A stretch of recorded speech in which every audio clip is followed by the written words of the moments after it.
Hello students, कैसे हो। मैं संदीप शर्मा और आप देख रहे हो मेरा यूट्यूब चैनल बिग्स इंस्टीट्यूट, जिस पे आपका स्वागत है। तो बच्चों, प्रीवियस क्लास में अपन आइंस्टीन प्रकाश विद्युत समीकरण पढ़ चुके हैं। आज की जो अपनी क्लास है उसमें अपन ये देखेंगे कि अपना जो प्रकाश विद्युत प्रभाव है, क्या होता है प्रकाश विद्युत प्रभाव। कि अगर अपन कोई धातु लें, उस धातु पर अगर अपन उपयुक्त आवर्ती का मीनिंग क्या है कि बच्चों, अपन ने प्रकाश विद्युत प्रभाव में ये देखा था कि आपकी जो गतिज ऊर्जा होती है उत्सर्जित इलेक्ट्रॉन की, वो अगर अपन आपतित प्रकाश को देहली आवर्ती से कम आवर्ती का लेते हैं। दोबारा सुनना कि अगर आपतित प्रकाश की आवर्ती देहली आवर्ती से कम अगर आवर्ती की हो तो अपन ने वहां देखा था गतिज ऊर्जा ऋणात्मक होती है, जो संभव नहीं है। यानी कि वहां से अपन इलेक्ट्रॉन को उत्सर्जित नहीं कर सकते। तो अगर किसी सतह से इलेक्ट्रॉन उत्सर्जित करना है तो उसके लिए अपन को क्या करना पड़ेगा कि जो आपतित प्रकाश होता है वो अपना देहली आवर्ती से अधिक आवर्ती का होना चाहिए आपके पास। तो जब भी अपन किसी धातु की सतह पर उपयुक्त आवर्ती का अगर कोई प्रकाश डालते हैं तो उसमें से इलेक्ट्रॉन निष्कासित होते हैं। तो इस तरीके से प्रकाश के द्वारा इलेक्ट्रॉन निष्कासन की ये जो विधि होती है इसको कहते हैं प्रकाश विद्युत उत्सर्जन। और इस प्रकाश विद्युत उत्सर्जन में अपन को जो धारा प्राप्त होती है उसको कह देते हैं प्रकाश विद्युत धारा, और इस प्रभाव को नाम दे देते हैं प्रकाश विद्युत प्रभाव। तो इस प्रभाव से संबंधित अलग अलग वैज्ञानिकों ने अलग अलग ऑब्जर्वेशन लिए थे। उनमें कुछ ऑब्जर्वेशंस अपन को पढ़ने होते हैं, जिनमें आपका पहला ऑब्जर्वेशन है हर्ट्ज ऑब्जर्वेशन। यानी कि प्रकाश विद्युत प्रभाव से संबंधित हर्ट्ज ने क्या प्रेक्षण लिए थे ये अपन को देखने हैं। तो अगर आपको ये पूछ लिया जाए कि आपका प्रकाश विद्युत प्रभाव का सर्वप्रथम खोजकर्ता कौन है, तो आपका सर्वप्रथम खोजकर्ता कौन है बच्चों? हर्ट्ज है। अब हर्ट्ज क्या कर रहे थे कि इन्होंने सबसे बढ़िया आपका जो ऑब्जर्वेशन दिया था, या इनका जो मेन रोल है फिजिक्स में, वो आपका क्या है कि आपकी जो विद्युत चुंबकीय तरंगे होती हैं, उन विद्युत चुंबकीय तरंगों को प्रायोगिक रूप से क्या किया था? उत्पन्न किया था। तो आपको दो क्वेश्चन तो यहीं से ये बन गए कि सर्वप्रथम प्रकाश विद्युत प्रभाव की खोज किसने की? तो हर्ट्ज ने की। सेकंड क्वेश्चन आपका ये बन जाता है कि आपका जो हर्ट्ज है उसने क्या बताया था? तो हर्ट्ज ने प्रकाश विद्युत चुंबकीय तरंगों की प्रयोगशाला में क्या की थी? उत्पत्ति थी। और इन्हीं उत्पत्ति के दौरान उन्होंने ये देखा कि अपन प्रकाश विद्युत चुंबकीय तरंगों की उत्पत्ति के लिए जिस उपकरण का प्रयोग करते हैं, यानी कि आपके पास उपकरण था, उस उपकरण में दो भाग थे। एक आपका कैथोड था और दूसरा आपका क्या था? एनोड था। कैथोड है वो माइनस का था और एनोड है वो किसका था? प्लस का था। अब इस पर उन्होंने क्या डाला? इस पर उन्होंने डाला पराबैंगनी प्रकाश। और ये पराबैंगनी प्रकाश डालने के बाद में उन्होंने क्या देखा कि आपका जो उपकरण है, उस उपकरण में दोनों जो आपके पास इलेक्ट्रोड हैं, उनका जो मध्य भाग है, उस मध्य भाग में क्या मिला उनको? उच्च वोल्टता का स्पार्क। तो बच्चों के दिमाग में क्वेश्चन आता है कि सर ये स्पार्क क्या होता है? तो बच्चों क्या होता है कि कई बार अपन जैसे अपन कोई दो तार लें और उनको प्लग के सॉकेट के अंदर डालते हैं, और सॉकेट में डालने के बाद में उनको वहां से निकाल के अगर दोनों को एक दूसरे से टच करते हैं तो एक चिंगारी उत्पन्न होती है आपकी। उस चिंगारी को आप क्या कह सकते हो? स्पार्क कह सकते हो। और हर्ट्ज को अपने प्रायोगिक उपकरण में जब कैथोड पर उन्होंने पराबैंगनी प्रकाश डाला तो कैथोड और एनोड का जो मध्य का भाग था उसमें उनको क्या मिला? उच्च वोल्टता का स्पार्क मिला। तो बच्चों आपको पूछ लिया जाए हर्ट्ज ऑब्जर्वेशन क्या थे प्रकाश विद्युत प्रभाव से संबंधित, तो आप ये कहोगे कि हर्ट्ज ने जो विद्युत चुंबकीय तरंगों की उत्पत्ति के लिए जो उपकरण प्रयुक्त किया था, उस उपकरण में मेन दो भाग थे, एक तो कैथोड और एक एनोड।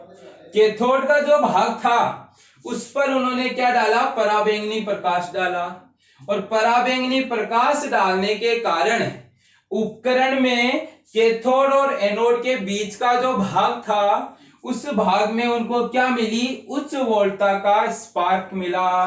दोबारा सुनना बच्चों कि हर्ट्ज ने अपने विद्युत चुंबकीय प्रयोग में प्रयुक्त उपकरण में जो दो भागों में से या दो इलेक्ट्रोड से निर्मित था, जिसमें एक इलेक्ट्रोड का नाम कैथोड और दूसरे इलेक्ट्रोड का नाम एनोड था, उसमें उन्होंने कैथोड पर क्या डाला, पराबैंगनी प्रकाश डाला। पराबैंगनी प्रकाश डालने के कारण उपकरण में जो कैथोड और एनोड के बीच का जो भाग था उसमें उनको उच्च वोल्टता का स्पार्क मिला, जिसका आगे जाके एक्सप्लेनेशन दिया गया। जब इलेक्ट्रॉनों की खोज हुई तो उनके बाद में उन्होंने ये बाद में बताया गया कि जब अपन क्या करते हैं, कैथोड पर प्रकाश डालते हैं तो कैथोड में से क्या निकलते हैं, ऋणावेशित कण निकलते हैं। और ये ऋणावेशित कण किसकी ओर जाते हैं, एनोड की ओर जाते हैं। और एनोड की ओर जो पहले कण जा रहे थे उनकी संख्या में अचानक से बढ़ावा होने के कारण आपको क्या दिखाई देता है, उसमें स्पार्क दिखाई देता है। दोबारा सुन लेना बच्चों इसके एक्सप्लेनेशन के बारे में कि आपके पास इसका एक्सप्लेनेशन क्या बताया गया कि ये स्पार्क क्यों उत्पन्न होता है। तो इस स्पार्क उत्पत्ति का कारण ये बताया गया कि जब कैथोड पर पराबैंगनी प्रकाश डालते हैं तो कैथोड में से ऋणावेशित कण निकलते हैं, जिन्हें बाद में क्या कहा गया, इलेक्ट्रॉन कहा गया। और इन ऋणावेशित कणों के उत्सर्जन के कारण जो एनोड की ओर पहले कण जा रहे थे उन कणों की संख्या में क्या होता है, बढ़ावा होता है। और वो अचानक बढ़ने के कारण आपकी नली में क्या उत्पन्न होता है, स्पार्क उत्पन्न होता है। तो बच्चों इस तरीके से सबसे पहले प्रकाश विद्युत प्रभाव के बारे में जो बताया था वो हर्ट्ज ने बताया था कि जब भी आप किसी धातु पर प्रकाश डालोगे तो उसमें से क्या निकलेंगे, ऋणावेशित कण निकलेंगे। और इन ऋणावेशित कणों के कारण उपकरण में आपको एक उच्च वोल्टता का स्पार्क मिलेगा आपका। आई होप बच्चों आपको ये ऑब्जर्वेशन समझ में आ गया होगा, तो आप इसका स्क्रीनशॉट ले लीजिए।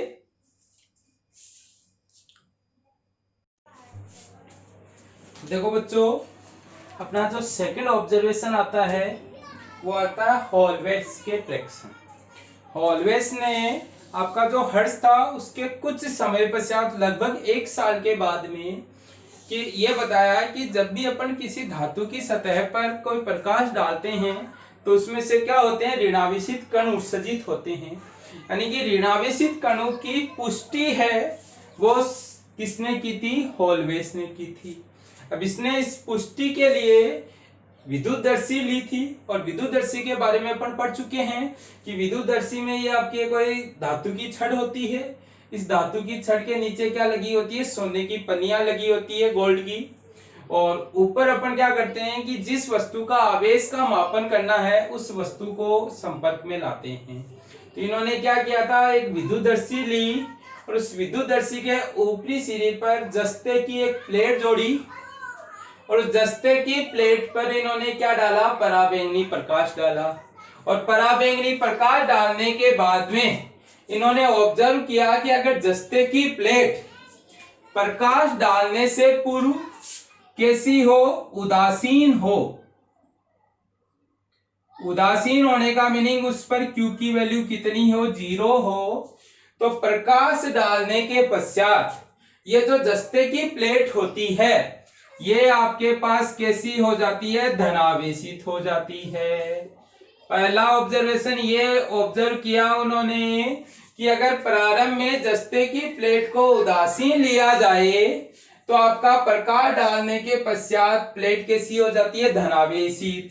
यानी कि इस पे जो Q का मान है वो क्या हो जाता है, पॉजिटिव हो जाता है। दूसरा ऑब्जर्वेशन इन्होंने क्या लिया कि अगर जस्ते की प्लेट को क्या लिया जाए, धनावेशित लिया जाए। धनावेशित लेने का मीनिंग इस पर Q की वैल्यू है वो प्लस में है। और अगर प्रकाश डालें तो प्रकाश डालने के बाद में जस्ते की जो प्लेट है उस पर धनावेश की जो मात्रा पहले थी वो बढ़ जाती है। बढ़ जाती है का मीनिंग क्या हो गया बच्चों कि यहाँ मान लो कि ये Q इनिशियल है और यहाँ आपका Q फाइनल है, तो उनको क्या मिला कि जो Q फाइनल था उसकी वैल्यू Q इनिशियल से क्या हो जाती है, ज्यादा हो जाती है। तीसरा ऑब्जर्वेशन उन्होंने क्या लिया कि अगर जस्ते की प्लेट को क्या लिया जाए, ऋणावेशित लिया जाए। ऋणावेशित लेने का मीनिंग इस पर जो Q की वैल्यू है वो कैसी थी, नेगेटिव थी। तो प्रकाश डालने के पश्चात आपका जो क्या था, जस्ते की प्लेट थी वो कैसी हो जाती है, निरावेशित हो जाती है। निरावेशित का मीनिंग क्या हो गया आपके पास, उदासीन हो गई। उदासीन होने का मीनिंग आपके पास Q की जो वैल्यू है वो क्या हो गई, 0 हो गई। तो बच्चों ये तीनों ऑब्जर्वेशन लेने के बाद में उन्होंने ये बताया कि जब प्लेट उदासीन होती है तो प्रकाश डालने के बाद में इसमें से इलेक्ट्रॉन बाहर निकलते हैं और प्लेट कैसी हो जाती है, धनावेशित। तो आप यहां से इसके ऑब्जर्वेशन का डिस्क्रिप्शन या क्या एक्सप्लेनेशन दे सकते हो कि जब प्लेट प्रकाश डालने से पूर्व उदासीन थी, उस पर प्रकाश डालने के कारण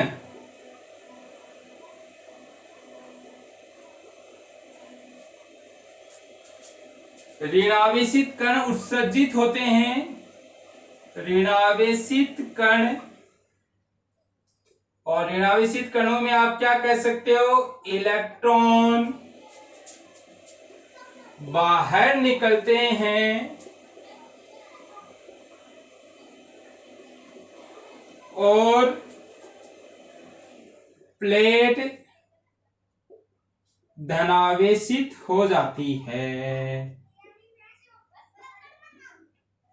ऐसे आप सेकंड एक्सप्लेनेशन कह सकते हो कि जब अपन प्लेट को धनावेशित लेते हैं और प्रकाश डालते हैं तो प्रकाश डालने के बाद में पहले भी इलेक्ट्रॉनों की कमी थी और प्रकाश डालने के बाद में और इलेक्ट्रॉनों की कमी हो जाती है, जिसके कारण उस पर धनावेश की मात्रा बढ़ जाती है। तीसरा एक्सप्लेनेशन आप ये दे सकते हो कि जब आपके पास प्लेट ऋणावेशित थी, यानी कि उसमें इलेक्ट्रॉनों की संख्या ज्यादा थी, अपन ने प्रकाश डाला तो उसमें से इलेक्ट्रॉन बाहर निकले और इलेक्ट्रॉनों के बाहर निकलने के कारण उस पर क्या उत्पन्न हुआ, धनावेश।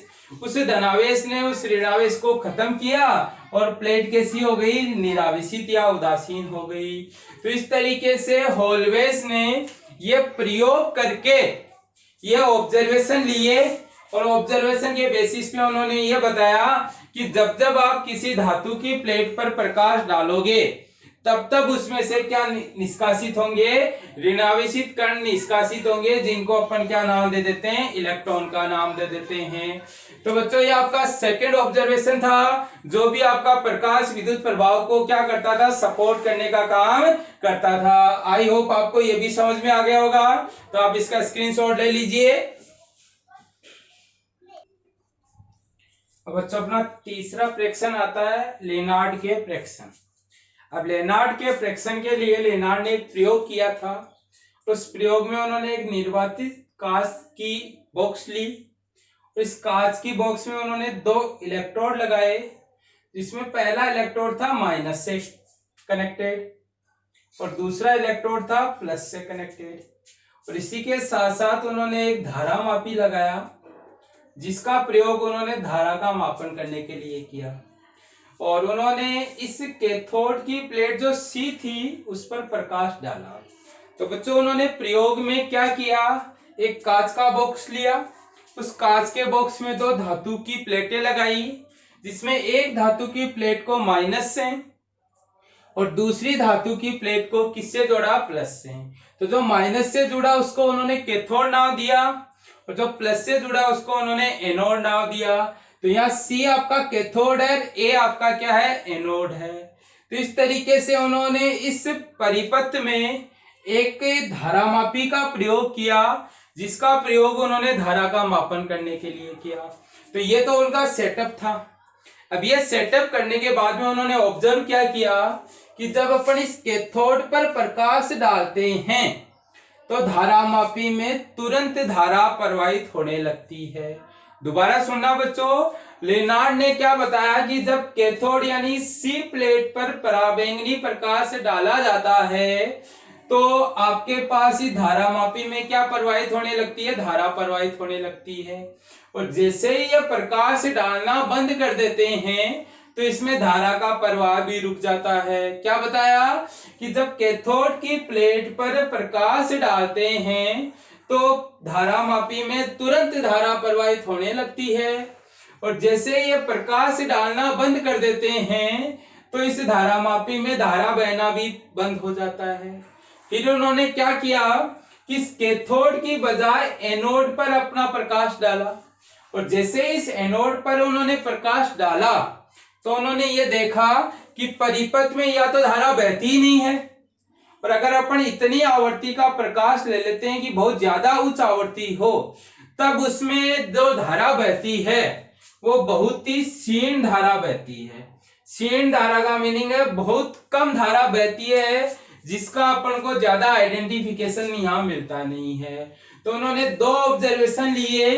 पहला ऑब्जर्वेशन लिया कि अगर प्लेट सी पर पराबैंगनी प्रकाश डालें तो परिपथ में धारा बहने लगती है, और जैसे ही प्रकाश डालना बंद करते हैं तो धारा बहना भी बंद हो जाती है। और अगर सी की बजाय ए पर प्रकाश डाला जाए तो या तो धारा बिल्कुल भी नहीं बहती है, और बहती है तो भी उस धारा का मान क्या होता है, बहुत क्षीण होता है।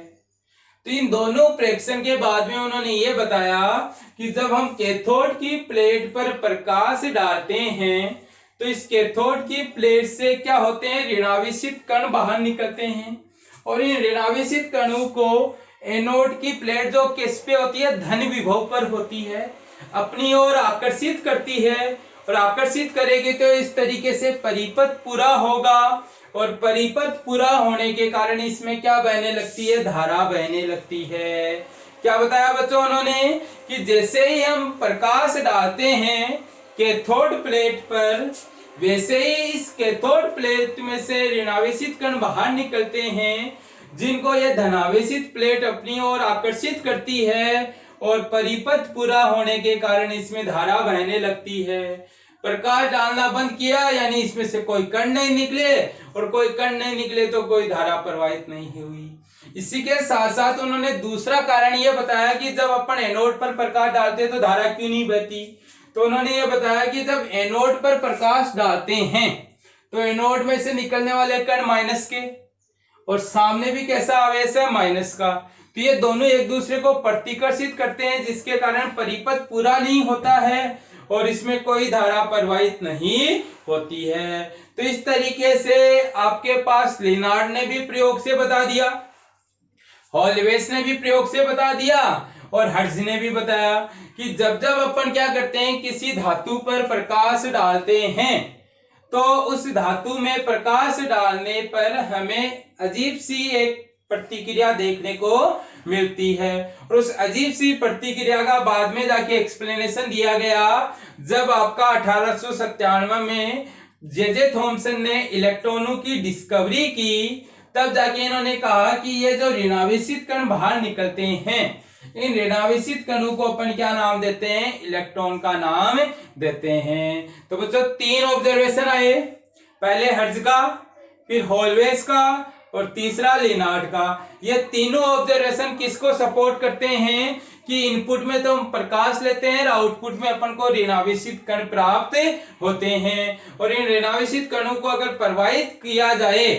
या परिपथ में बहने दिया जाए तो अपन को परिपथ में क्या मिलने लगती है, धारा मिलने लगती है। आई होप आपको ये वाला ऑब्जर्वेशन भी समझ में आ गया होगा, तो आप इसका स्क्रीनशॉट ले लीजिए।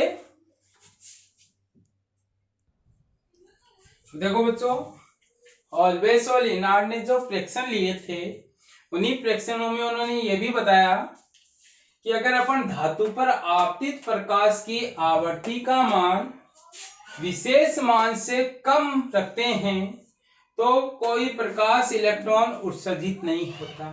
यानी उन्होंने ये बताया कि अगर अपन कोई धातु लें और उस पर प्रकाश डालें, तो उस प्रकाश डालने की जो आवृत्ति होती है, वो आवृत्ति अगर एक विशेष आवृत्ति से कम होती है तो उसमें से कोई भी इलेक्ट्रॉन बाहर नहीं निकलता। और उसी विशेष आवृत्ति का जो न्यूनतम मान होता है, उस न्यूनतम मान को अपन देहली आवृत्ति कहते हैं। तो देहली आवृत्ति आपकी वो आवृत्ति है जिससे कम आवृत्ति का अगर प्रकाश अपन यूज में लें तो उसमें से कोई भी इलेक्ट्रॉन बाहर नहीं निकलता। अब अपन ने जो प्रेक्षण पढ़े उसके आधार पे अपन प्रकाश विद्युत प्रभाव की परिभाषा बता सकते हैं कि किसी धातु की सतह पर प्रकाश डालने के कारण उसमें से इलेक्ट्रॉन उत्सर्जित होने की घटना को तो कहते हैं अपन प्रकाश विद्युत प्रभाव। निकलने वाले इलेक्ट्रॉनों को प्रकाश इलेक्ट्रॉन या फोटो इलेक्ट्रॉन कहते हैं। और इस इलेक्ट्रॉनों के प्रवाह के कारण जो धारा उत्पन्न होती है, विद्युत धारा, उसको नाम दिया जाता है प्रकाश विद्युत धारा। तो बच्चों, प्रकाश विद्युत प्रभाव क्या हुआ कि किसी धातु की सतह पर प्रकाश डालने के कारण उसमें से निकलने इलेक्ट्रॉन उत्सर्जित होने की घटना को कहते हैं प्रकाश विद्युत प्रभाव। निकलने वाले इलेक्ट्रॉनों को कहते हैं अपन फोटो इलेक्ट्रॉन या प्रकाश इलेक्ट्रॉन। और बहने वाली धारा को नाम दे देते हैं अपन प्रकाश विद्युत धारा। अब आपको बच्चों एक चीज और ध्यान रखना है कि प्रकाश विद्युत प्रभाव की जो घटना होती है, इसमें आप लघु तरंगदैर्घ्य और उच्च आवृत्ति का प्रकाश लोगे तो अधिक इलेक्ट्रॉन निकलेंगे, बजाय निम्न आवृत्ति या लघु और दीर्घ तरंगदैर्घ्य। यानी कि अगर आपके पास आवृत्ति का मान उच्च हो तो तरंगदैर्घ्य निम्न होगी, और अगर आवृत्ति का मान निम्न हो तो तरंगदैर्घ्य का मान क्या हो, उच्च होगा।